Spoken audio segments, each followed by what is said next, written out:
Fusion Patrol is a listener-supported podcast. Find out how you can help support us at patreon.com/Fusion Patrol.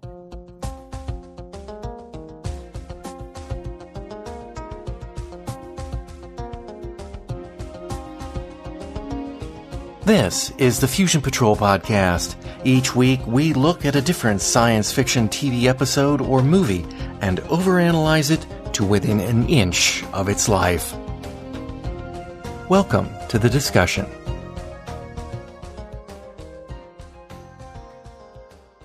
Hello and welcome to another episode of Fusion Patrol. I'm Eugene. And I'm Simon. And tonight we're looking at the Series 3 Doomwatch episode, Waiting for a Knighthood.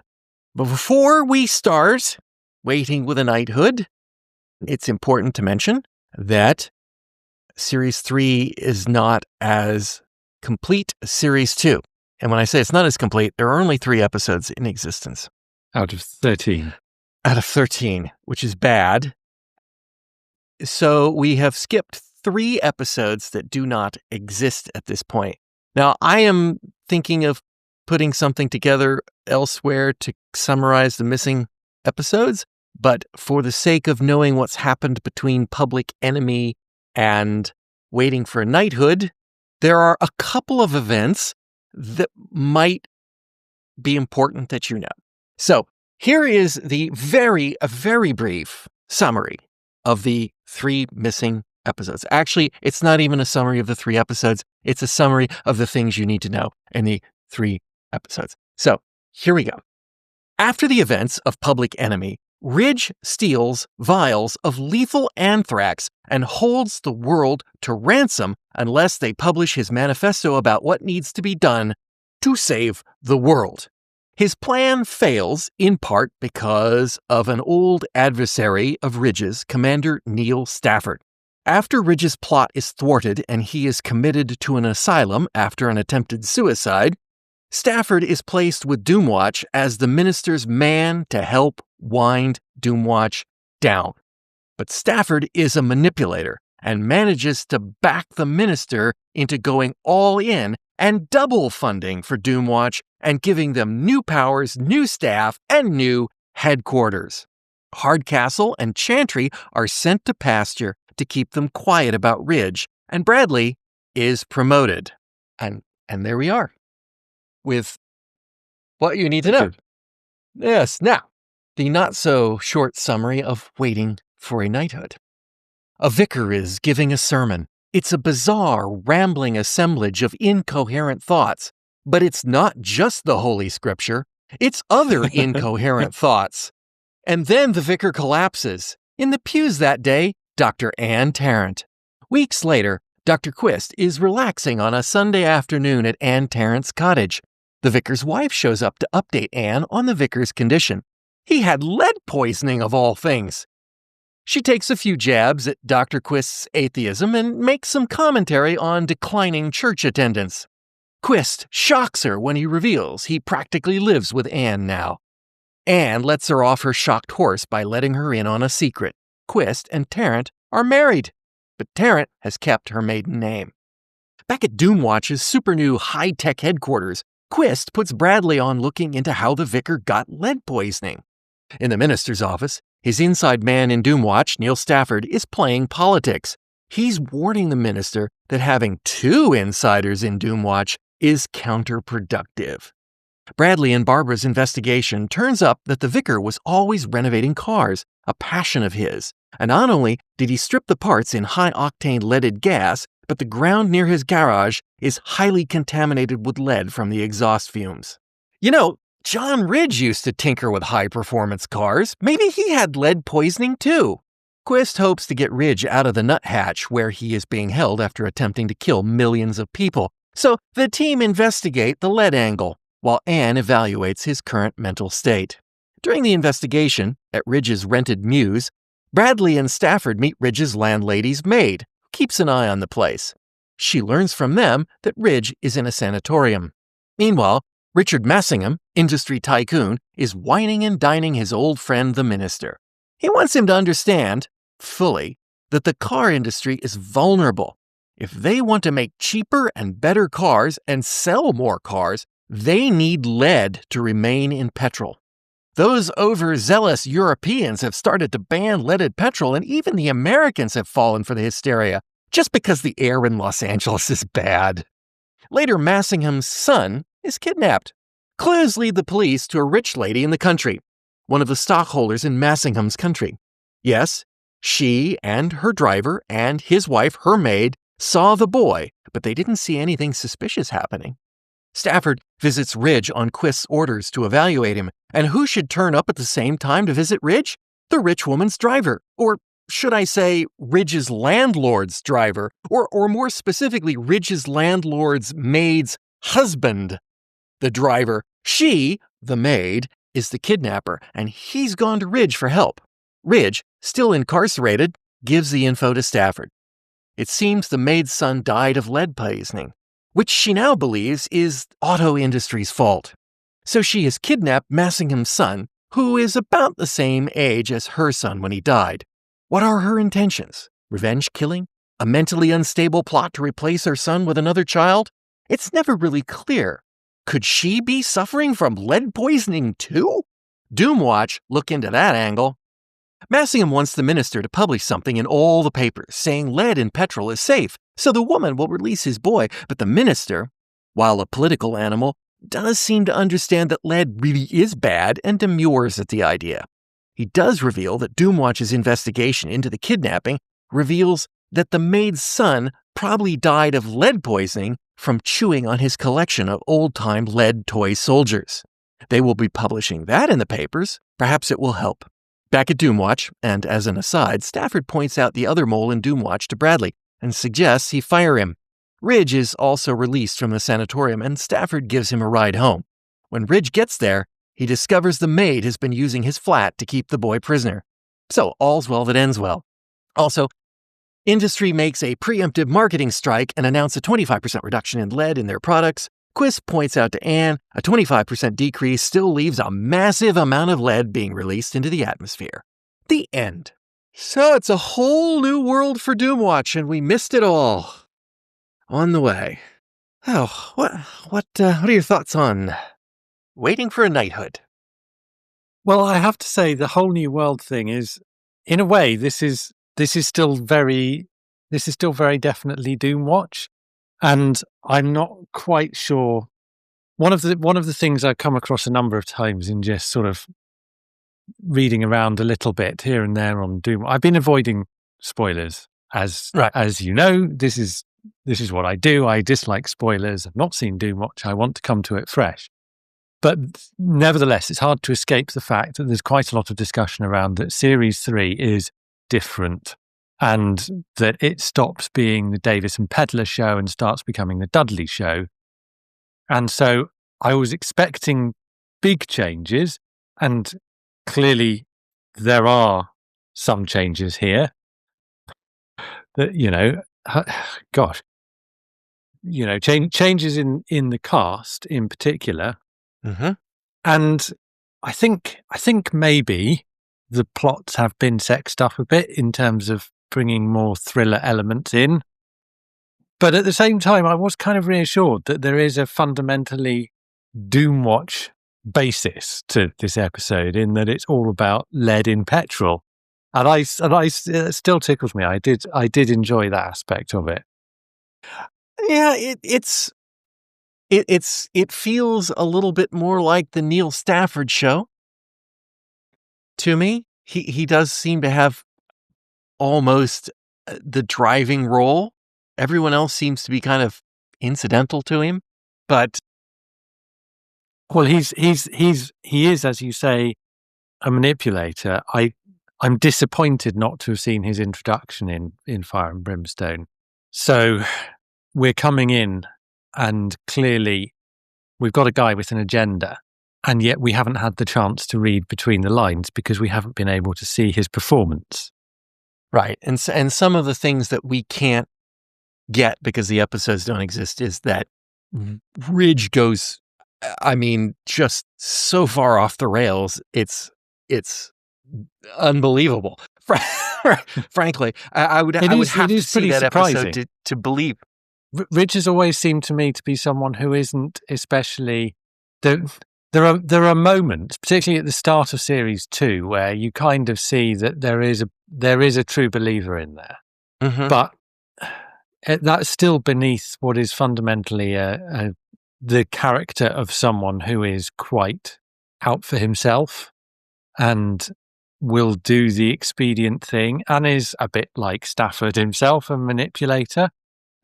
So to have him, it seems to me like Quist is and always has been the arch idealist. If you expect anyone to go off the rails, it's Quist. Yeah, but nevertheless, true. I guess, and like you say, you've got to see it. If what we're seeing is the kind of, well, I don't know what we're seeing. I mean, I read a more detailed synopsis of Fire and Brimstone the other day, and it looks like it would have to be the kind of the repressed idealist within Ridge, I guess, flipping him out, and basically he goes into a meltdown. He has a complete breakdown, and he does try to commit suicide. So there is by chewing through his own arm. I know. There is then in this episode the suggestion, and I'm not quite sure still if we're supposed to take it seriously, but the suggestion that this is due to lead poisoning. I don't know what that tells us. I guess we're not at the end of the Ridge arc yet. It's worth mentioning that Ridge, who has been in every single episode of the first and second series, was only in the first episode of this series, and then this is his second appearance this series. So, and as you say, he's not returned to the Doomwatch fold. So we'll have to see what the Ridge arc brings us. But Hardcastle and Chantry are just unceremoniously dumped without ever being seen. Yes, and I think that is a shame, really. I think the way that Robert Powell left the show set the bar rather high for writing characters out. Obviously, you can't blow up everyone who leaves in a nuclear explosion, but it feels to me like, particularly the Hardcastle arc, they never, because he appears in a story that's about him, or in which he is at least a relatively pivotal character, and then he just sort of is in the background, or sometimes not even in it. Chantry seems to have a little bit more to her, but over the course of the second series, neither of them really develop. And so we learn Chantry's a bit unstable. Sure, but where's it leading? Where's any of it going? You'd expect their departure to be connected with, I mean, you'd expect with 2020 hindsight, as it were, that their departure would be connected with the character arc. In 1972, well, maybe this is more par for the course. But if I were those actors, I would be looking at what Robert Powell got and feeling a bit shortchanged, feeling they might have maybe insisted a bit more that they got a decent burial. I think they could have been killed by anthrax by Ridge. Something of that nature. But yeah, they apparently just don't get anything except a mention in I think the second episode, where they just say, well, if and in the second episode, this is where the minister is putting. One of the things that does come out of this, and I think it is important that we don't overlook it, is when Ridge is doing his thing, his crazy thing, the minister and Quist both basically come to an understanding that not only does Quist understand Ridge's motivations and sympathizes with them to some degree, so too does the minister, to a lesser degree. But that the minister actually is sort of supportive isn't the right word based on what we've seen, but that the minister gets it. The stuff that Quist is telling him is not lost on him over the years. He just chooses to do what is politically correct, not what he knows to be ecologically correct. And so knowing that, I'm just going to say it's worth mentioning because the character of the minister this is not a new minister. This is the same minister who was last seen by us in Flight into Yesterday. Oh yeah, which did not end well for him, it has to be said, but he seems to have recovered and has now been back in, although we haven't seen it, in every episode of Series 3. And not only that, we know he's an ex-major called Holroyd. He's addressed as Sir George. George? Yes, he's got a name now. Yeah. So he's another character, along with Anne Tarrant, who you mentioned, but first appeared in Who Killed Toby Wren? But Quist, psychiatrist, yeah. Quist psychiatrist, and she has appeared in every episode of this season, although I don't think that we were party to the fact that Quist has married her until this episode. No, I think that's correct. That was a surprise. So, I mean, to the audience, that was a surprise, yeah. Mm-hmm. So, that's weird. But I guess what we're getting at is that Stafford also has apparently, even though he is there to wind Doom, his original remit is basically to go in there, be the man on the inside as they wind Doomwatch down. They can now finally reduce Doomwatch to just an organization that they can tame and control. They're going to get rid of Quist. The minister initially doesn't accept his resignation because it would look bad, but what he's told Quist to do is you go find yourself a good job. And when you find yourself a good job that people will believe you'd leave for, then you take it and you leave. And in the process of that happening, in the next episode, Stafford manipulates this around in such a way that not only does Quist not take the job, because he wouldn't have probably anyway, but that the minister has to go all in on Doomwatch and put his confidence behind them by doubling their budget, giving them new headquarters, giving Quist hiring capability to get more staff, and all this stuff. So in a way, Stafford is empire building over there. Which is, in a way, I mean, there are notable parallels between Stafford and Ridge, I think, in the sense that it doesn't seem wildly odd that the minister should think that Stafford going to Doomwatch is a good idea because they've just lost Ridge, who is an ex-spy. So here they are putting in someone from security that, admittedly, Ridge also has the scientific background and Stafford doesn't. Yep. But nevertheless, there's at least half a role for Stafford to do there. And then the way that Stafford conducts himself is a bit reminiscent of the way that Ridge behaves in the earlier episodes in Series 1 and leading up into Who Killed Toby Wren, in the sense that it's not clear that he necessarily fully supports Quist, but he is interested in the future of Doomwatch and his own position within it. And as you say, Stafford seems to be empire building. But if I were Quist, I would watch my back. I think that's fair. But he is getting Doomwatch up. Bradley's been promoted. He's in charge of a team now. Yeah. And he spends his time in front of a typewriter instead of a computer keyboard. Not only that, but we get to see Bradley and Mason investigate, where previously they were always and only ever in the office. And Barbara's been kind of promoted to Quist PA now as opposed to the receptionist. So there is an upgrade of those characters. But they kind of needed to, from the storytelling point of view, from the scripting point of view, they need people who are going to go and do the sort of scientific field work, the stuff that originally would have been done by Ridge and Wren, and then Ridge, Chantry, and Hardcastle. But now Ridge, Chantry, and Hardcastle have all gone.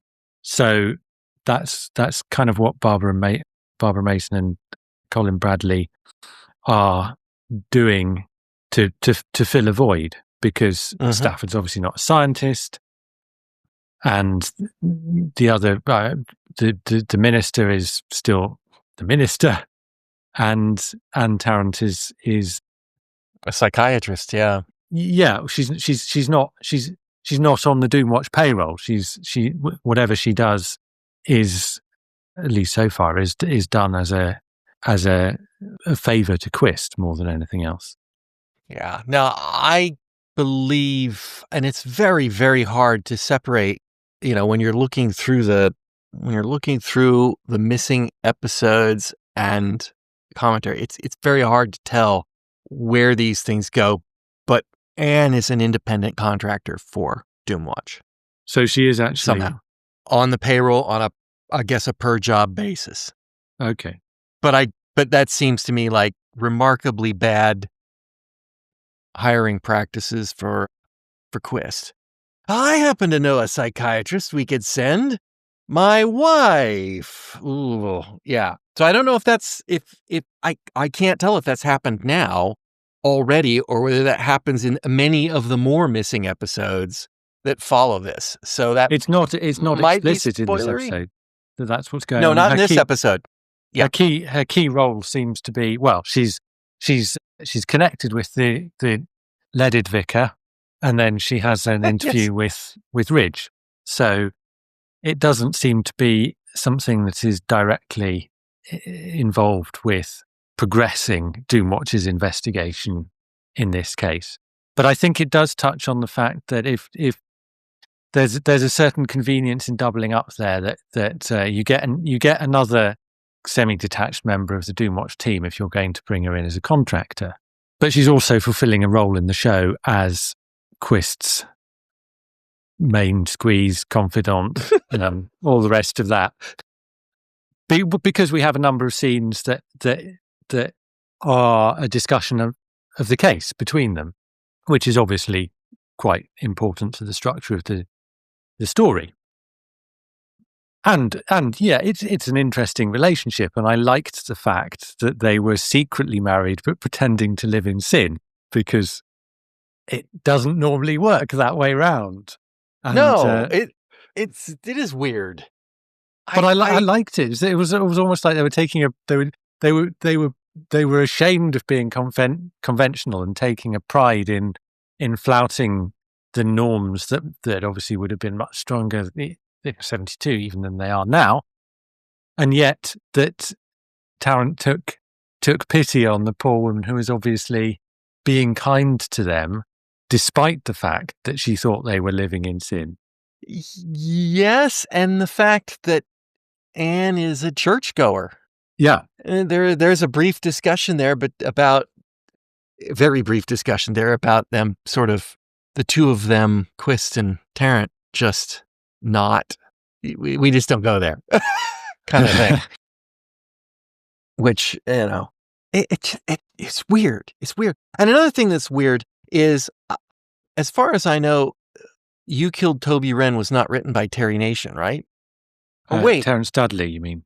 No, I mean Terry Nation. You mean Terry Nation? Yeah. Yeah, I mean the actual Terry Nation. The guy who names all his carrots. Because he's the guy who names all his carrots. Tarrant. Terry Nation. Yeah. He apparently does that a lot. You can spot names in his characters that are, and Tarrant is him. So, and I've never heard of a human being named Tarrant. Is that an English surname that's common? I don't know anyone with the name, but then I don't know anyone called Massingham, but I don't think it's a particularly... Well, Massingham, that sounds British, though. Well, yes. But, well, yes. Yeah. Yes. But I mean, You Killed Toby Wren was one of Terrence Dudley, so he introduced the character. Oh, was it? Yes, it was. Well, so that's interesting. I was interested. Terrence Dudley is obviously the producer of the show. Well, I say obviously. Terrence Dudley is the producer of the show. Listeners may or may not be aware of that fact. And Jerry Davis and Kit Pedler were the creators and lead writers on the show. If that may not be the correct title, but yeah. Yeah. But Dudley wrote Tomorrow the Rat and Spectre at the Feast in Series 1, and then You Killed Toby Wren, which was obviously a key episode because it resolves the Series 1 cliffhanger. And then in Series 2, he's written the opener and this one, which are so far the key John Ridge arc episodes in it. So he certainly he seems to be building up on the seeds that he's sown, and I thought You Killed Toby Wren was a top-notch episode. So I'm in no way knocking it, even though I am going to have some criticisms of this story structure. Fair enough. Well, let's talk a little bit about, for our listeners who may not be old enough to have lived through leaded gas, fascinating thing. You don't have to be that old, though. Well, apparently you have to be less old to be in Britain than in the United States. Well, this is the thing. I remember, I mean, I'm not saying I'm that young, obviously, but I remember extremely well leaded petrol being phased out. And you could be in your 30s and you could remember lead in petrol. It was a new thing when they brought unleaded petrol in. And this show was made 2 decades before, and they're explaining all of the things that are dangerous about leaded petrol, and no one paid any attention for 2 decades. What was going on? Oh no, it's worse than that. We knew that all the way back to the 40s or the 50s, I think.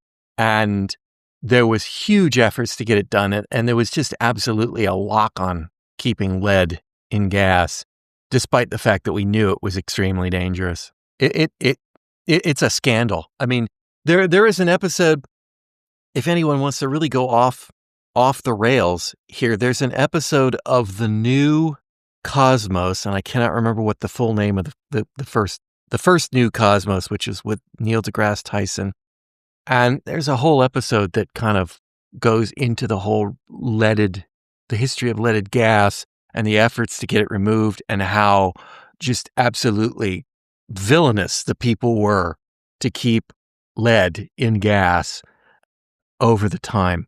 And it's an eye-opener. It's really an eye-opener. But I think what we get out of this story is that, and I remember leaded gas being phased out when I was a kid, and I am an old man, substantially old, 20 years older than you, probably. And it was when I was young.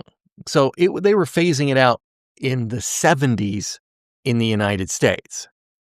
And if what I get is correct in this, Europe has decided at the point of this episode that they're going to get rid of lead.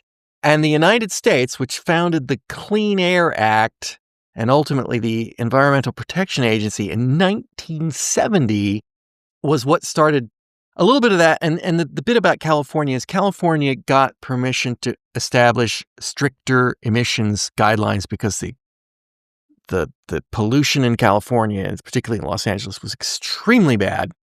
And they got permission to have higher standards than the rest of the country. But guess what? There are so many cars in California that American car manufacturers just basically started complying with California emission standards because they didn't want to have to sell 2 sets of cars in the United States.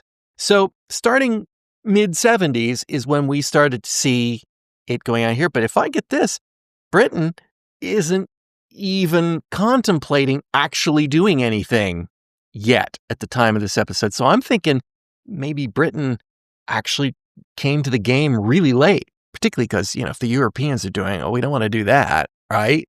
So I should look it up, and I'm going to. So, well, like I say, in the 80s, I remember you go to a petrol station, your choices were 2-star or 4-star. And then suddenly, at the end of the decade, there was this massive sudden awareness of various environmental issues, the ozone layer, CFCs and all the rest of it. And one of the notable manifestations of environmental awareness was that at petrol pumps you would see pumps with green handles, which were your unleaded. So you could now have 4-star or unleaded. But it was a new thing. I'm astonished. I I would not have 89. expected, generally speaking, that the US would lead us health and safety issues in general. No one expects the US to lead anyone on health and safety Well, issues. I mean, but there you are with your chlorinated chickens and everything, but we were literally taste 2 fine. decades behind you on the lead in petrol. I'm astonished. 1989 for the UK. No wonder you remember it. Well, quite. Now, I don't know when we completely stopped offering it, but I know it was in the mid-70s that suddenly there was leaded and unleaded, and new cars couldn't take leaded gas. But they continued to sell leaded gas for a long time because all the old cars on the road. That's one thing the United States will never do is, try to phase out old cars and stuff. So, because that's just, man's right to a car and cheap car and get to work and all that stuff. But yeah, I mean, you never see leaded now, but I couldn't tell you what date it ended, but it looks like the switchover became available in 89 in the UK. So actual unleaded gas, not just lower lead. Wow. Yes, indeed. That's amazing. But yes, we knew how bad it was. Scientists knew how bad lead was. This thing in the Doomwatch episode. It's all in the episode. But it's interesting that it seems to be that pollution is now the thing. So following on from Public Enemy, we had Ridge trying to hold the world's governments to ransom over pollution, and the theme. I mean, this is just a variation on the theme, and there's the line. Everyone seems to be jumping on the anti-pollution bandwagon. So they've really. It seems like the show has got its bit between its teeth on pollution in particular. And I should say, Ridge his manifesto is apparently an explanation to people why they are going to have to pay more to make the world better. So exactly what what Quist was saying at the end of Public Enemy. Mm-hmm. And exactly what they're saying in this episode about the price of petrol going up. What I don't understand is Massingham says to George, I'm going to call him the minister. I like the minister better. That's more ominous. That's how he's credited. He says to the minister that the British automotive industry has a soft underbelly, and I'm unsure whether he's in the automotive industry or whether he's in the petrol industry. But anyway, the British automotive industry has a soft underbelly if we're going to try to sell cars in Europe, and that makes no sense to me, because if Europe is enacting legislation to reduce lead, then it doesn't matter anything the minister does or tries to do to soften that. British cars aren't gonna work over there. Just like you wouldn't sell them in the United States because California wouldn't allow them, and therefore there's no point in trying to sell them in Alabama, a separate type of car.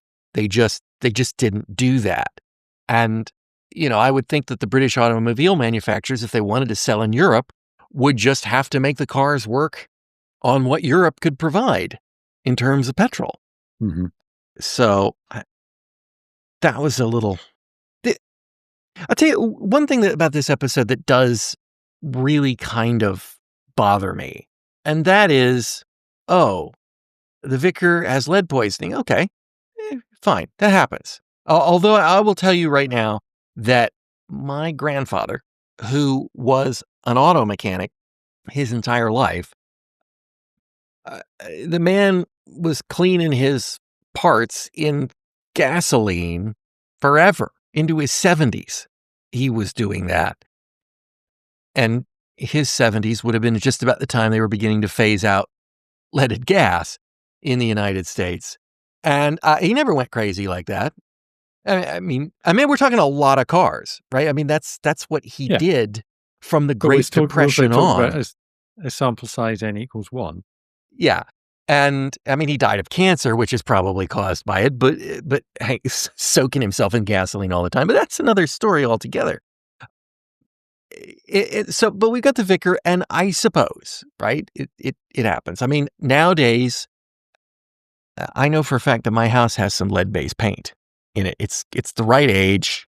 It's probably got some lead-based paint in it. And so if you're going to have it cleaned up and stripped, you got to have it done by a hazmat team. And that makes it seem like this is incredibly dangerous even to just do that. Whereas we know we were exposing our entire population to it continuously for decades. And they weren't all going crazy like the vicar. And suddenly it's the vicar and Ridge too. Turns out it was Ridge. I mean, it wasn't Ridge actually being right. Kind of lets him off the hook for what he did. It wasn't him. It was the lead talking. And the woman who kidnaps the boy, was she suffering from lead poisoning too? And her son died of lead poisoning.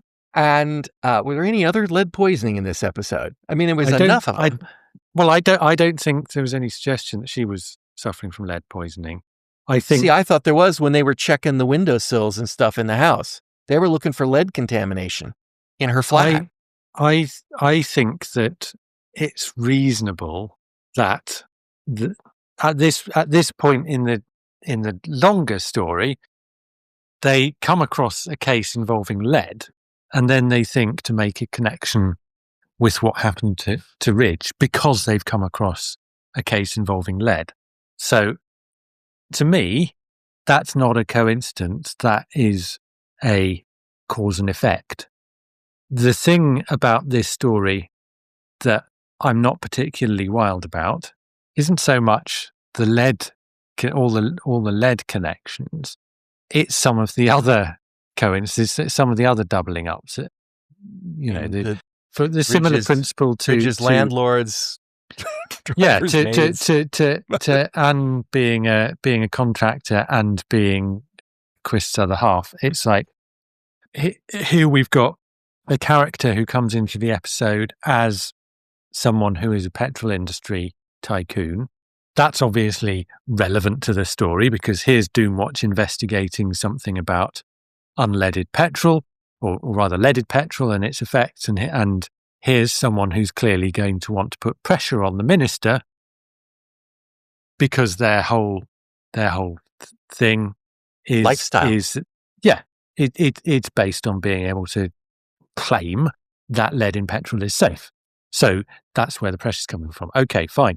But then it just goes a bit further when you get this kidnapping and it's their kid that's been kidnapped and their kid has been kidnapped as it happens by someone who thinks that their kid was killed by lead poisoning. But then not only that, but it turns out that they are working for Ridge's landlady and it all starts to come around. And she's a stockholder in Massimo's company. Yes. And so it all starts to get a bit circular and connected. And this is only series 3 of Doomwatch, and these kinds of things don't normally happen until sort of 5 or 6 series into most shows. So when they're on their way out.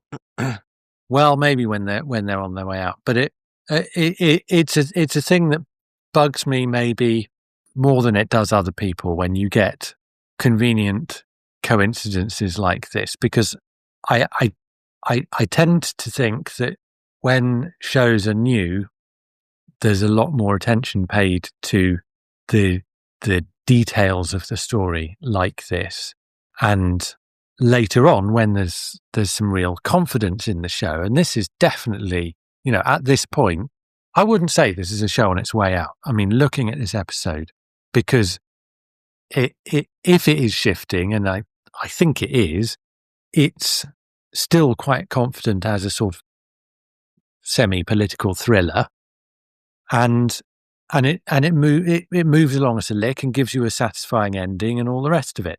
It is just that along the way, you have to suspend your disbelief about how everyone else is actually related to everyone else in some way.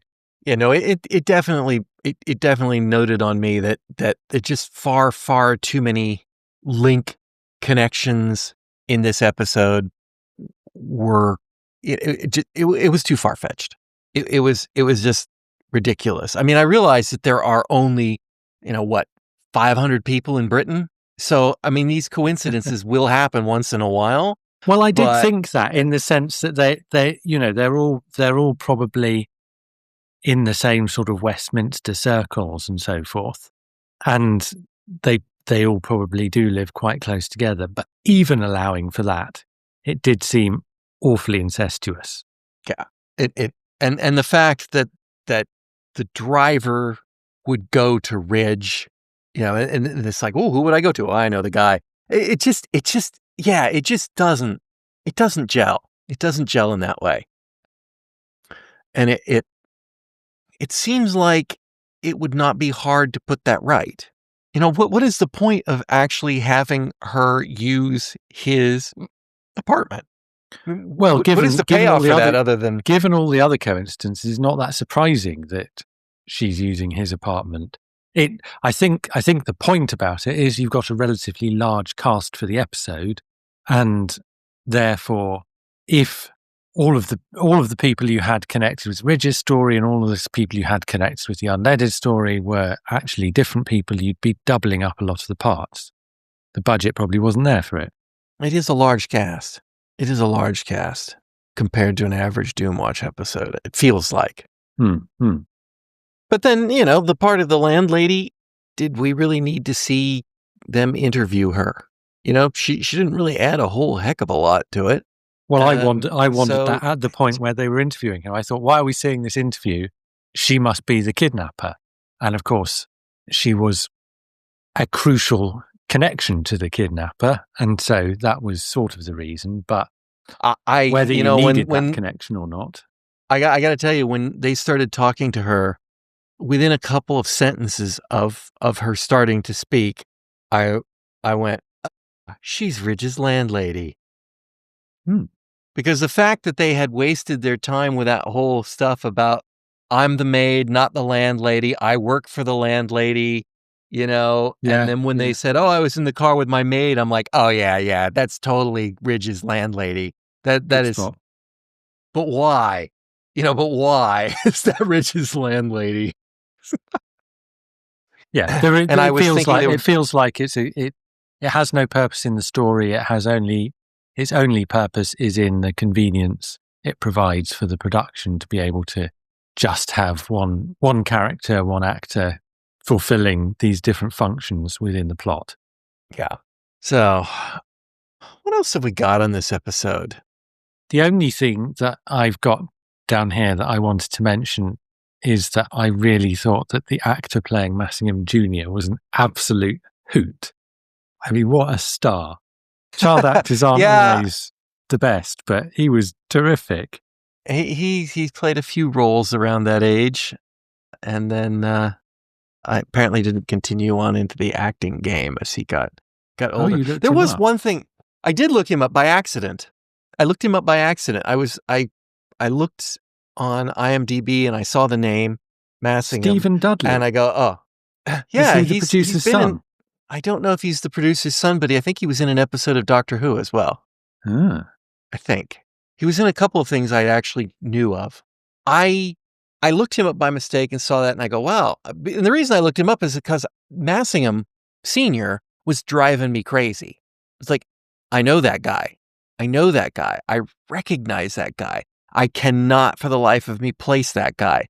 And he's of course Professor Sorensen in Planet of Evil on Doctor Who, which is what I found out after I looked him up. But like I said, I looked up the wrong Massingham when I saw that. I'm like, I knew it was a well-known face. He was good, but he was in the Avengers. Yes, that was it. He was in the Avengers. In fact, he was in it twice, and he was in the New Avengers once as well. One thing I want to say that bothered the heck out of me at the end of the episode was, well, what are they going to do with her? They probably won't do anything with her. I mean, she didn't really do anything wrong, did she? In fact, our son's really looking forward to seeing her again. Like, oh, that is just terrifying at every level. Mom is like, oh, we can forgive her for kidnapping our child. In fact, maybe we could hire her to be his nanny. This is what almost like sounds like she's saying. It's. I think it might It's be supposed to parallel the way in which we're supposed to forgive Ridge for threatening to kill millions of people with anthrax, because it did seem to me a bit strange that they weren't going to prosecute him. it is a bit wrong-footed, I thought, with the child thing, because it's a child kidnapping. I don't know, Ridge. I mean, he's a good guy, basically. So, he didn't really kill any of those people with the anthrax. He just mailed it to them. I mean, yeah, that is weird. But I'm gonna be a little bit countryish. You know your comment about how you're really surprised America got there ahead of Britain with regards to the pollution and chlorinated chicken. This is, when I heard that, it's like, it's Britain, of course. Slightest case of possible mental instability, and you're going to let him off the hook. That's kind of the diminished capacity, isn't that the term they use in Britain for diminished responsibility? Perhaps diminished responsibility. Yeah, I mean, don't they just let him go then? Because can't be held accountable for that. So I mean, that I saw that and I thought, well, they obviously committed him to a sanatorium, so they have a judgment of insanity on him, and if they don't prosecute insane people, which even in the United States you can get off, although I think Trump's government is trying to eliminate that. Of course he is. Somehow he's going to. I read something about that yesterday. Well, he won't live to regret it, I don't think. But yeah, it's yeah. I just kind of took it as like, okay, well, in Britain, once he's cured, he's fine. He didn't do it. It was the insane Ridge, and the insane Ridge is gone. So, but I agree that perhaps holding millions of people potentially to being murdered probably is a prosecutable crime that should result in some sort of, not just, oh, you've lost your job. I definitely thought some sort of caution should have been issued. He's probably not allowed. Yeah, not allowed near any anthrax facilities for the rest of his life. Things like that. Yeah. Write out 90 times. Do you have anything else? I must not hold the world to ransom with anthrax.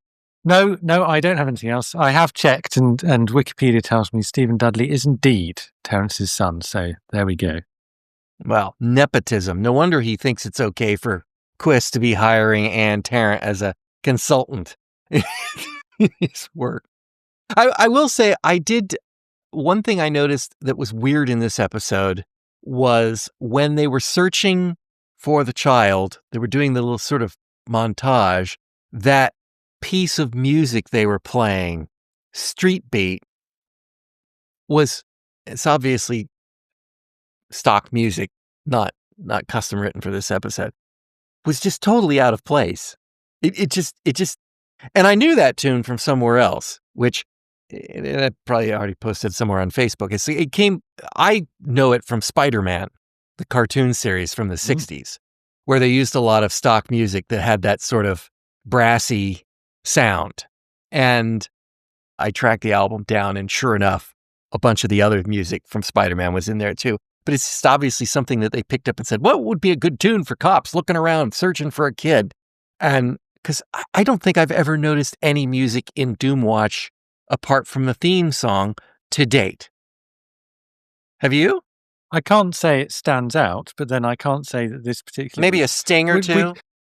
I definitely remember commenting on the music in Public Enemy, actually, because there's that funky montage sequence, and I remember... Yes, there is. You're right. There was that funky montage season, and we did comment on it. Yeah, that was different. That was different. But then that whole montage sequence with still images and people pointing and holding test tubes and working and things, and was very, very different from anything else that we've seen previously in Doomwatch as well. Yes. So they're going a little out on a limb here. They're experimental. All right. How many episodes do we jump next time before we get to an existing episode? Just the one, I believe. Skipping one, or this is the next episode in sequence? No, we skip. The next episode is Without the Bomb, which is missing. So the next episode we'll be looking at is Hair Trigger, which is the episode after that. All right, Hair Trigger. Simon, thank you for joining me. It's a pleasure, as always. And listeners, I do hope you'll join us all again next time on Fusion Patrol. You've been listening to Fusion Patrol, a listener-supported podcast. Find out how you can be a sponsor and get early access to all episodes and more at patreon.com/FusionPatrol. Come join the conversation on Facebook or Twitter. All episodes are available at FusionPatrol.com. Our music is Fight the Future by Amberwolf. This has been a Lone Locust production.